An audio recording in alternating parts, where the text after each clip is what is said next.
وفي مقدمة هؤلاء العلماء الإمام الأكبر أبو حنيفة النعمان رضي الله عنه. جن علماء کرام نے دین کی حفاظت کی ہے ان میں سر فہرست امام اعظم ابو حنیفہ رحمہ اللہ ہیں، وكذلك الإمام مالك والإمام الشافعي والإمام أحمد رحمهم الله جميعا. اسی طرح امام مالک اور امام شافعی اور امام احمد بن حنبل سارے ائمہ کرام ہیں، وهؤلاء كلهم على عقيدة واحدة ومنهج واحد. اور یہ سب کے سب ایک ہی عقیدے پر تھے جو صحیح اسلامی عقیدہ ہے. وليس بينهم خلاف. ان حضرات کے درمیان آپسی عداوت یا کسی قسم کی دشمنی نہیں تھی، إلا في بعض الفروع العملية التطبيقية. ان حضرات کے درمیان جو اختلاف ہے وہ بعض فروعی مسائل میں ہیں، وهو اختلاف رحمة وتوسعة على المسلمين. یہ ائمہ کا اختلاف امت کے لیے رحمت ہے اور امت کے لیے دین کے معاملے میں وسعت فراہم کرنا ہے. وهو تنوع في طريقة استنباط الحكم من الدليل. یہ اختلاف اس لیے ہے کہ کسی بھی شرعی دلیل سے استنباط کرنے کے طریقے میں تنوع پایا جاتا ہے، جس کی وجہ سے فروعی مسائل میں اختلاف ہو جاتا ہے. والإمام أحمد بن حنبل هو تلميذ الإمام الشافعي.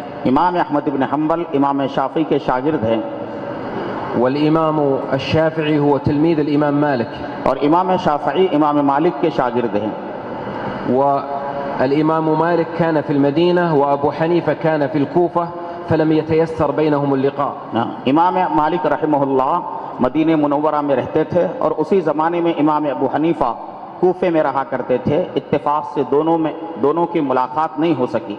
لكن ابن الإمام أبو حنيفة لما جاء إلى المدينة المنورة أكرمه الإمام مالك وجعل له استقبالا خاصا. جب امام ابو حنیفہ کے فرزند مدینہ منورہ تشریف لائے تو امام مالک رحمہ اللہ نے ان کا بہت زیادہ اکرام فرمایا. وكل الأئمة الأربعة قالوا إذا صح الحديث فهو مذهبي. تمام ائمہ نے یہی کہا کہ اگر کوئی بات کسی صحیح حدیث سے ثابت ہے تو یہی میرا مسلک ہے. وكل هؤلاء كانوا يعتنون بالحديث عناية عظيمة ويعظمون الدليل من القرآن ومن السنة. یہ سارے کے سارے ائمہ کرام احادیث کا بہت زیادہ لحاظ فرمایا کرتے تھے اور ان سبوں نے یعنی احادیث کو اور قرآن کو ترجیح دیا ہے. وقد وضعوا قواعد لاستنباط المسائل من النصوص. ان سب حضرات نے نصوص قرآن اور نصوص حدیث سے مسائل کے استنباط کے لیے اصولوں کو متعین فرمایا. وقدموا خدمات جليلة للإسلام والمسلمين. اور اسلام اور مسلمانوں کے لیے عظیم خدمات انہوں نے پیش فرمائی. فالواجب علينا أن نترحم عليهم جميعا وأن ندعو لهم بالمغفرة والرضوان. ہماری ذمہ داری ہے کہ ہم ان تمام ائمہ کرام کا احترام کریں اور ان کے لیے مغفرت کی دعا کریں. وكذلك كل علماء الإسلام من الفقهاء والمحدثين. اسی طرح جتنے علماء اسلام ہیں، فقہا ہیں، محدثین ہیں، یہ سب کے سب ہمارے محسن ہیں اور ان کا اکرام کرنا ہماری ذمہ داری ہے. منذ القرون الأولى وحتى اليوم. یعنی ابتدائی صدیوں سے لے کر اب تک ان کی خدمات ہمارے لیے مشعل راہ ہیں. وكل من قدم خدمة للإسلام والمسلمين سواء بالوعظ أو بالتعليم أو بالتأليف أو بالتحقيق فكل هؤلاء يستحقون الاحترام.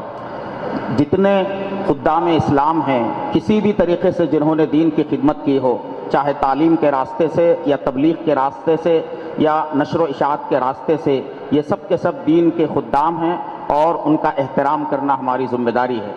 لا يجوز أن يكون اختلاف المذاهب الفقهية سببا لاختلاف المسلمين.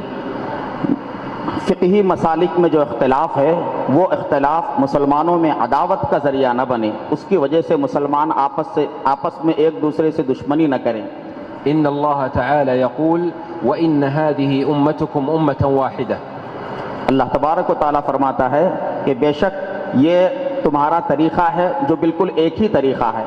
ويقول سبحانه واعتصموا بحبل الله جميعا ولا تفرقوا. اللہ تعالیٰ فرماتا ہے کہ سب مل کر اللہ کی رسی کو مضبوطی سے پکڑو اور آپس میں تفریقہ نہ کرو. إننا في هذا الوقت الذي كثر فيه الفتن والحروب واستهداف المسلمين أحوج ما نكون إلى الاجتماع والائتلاف والمرحمة.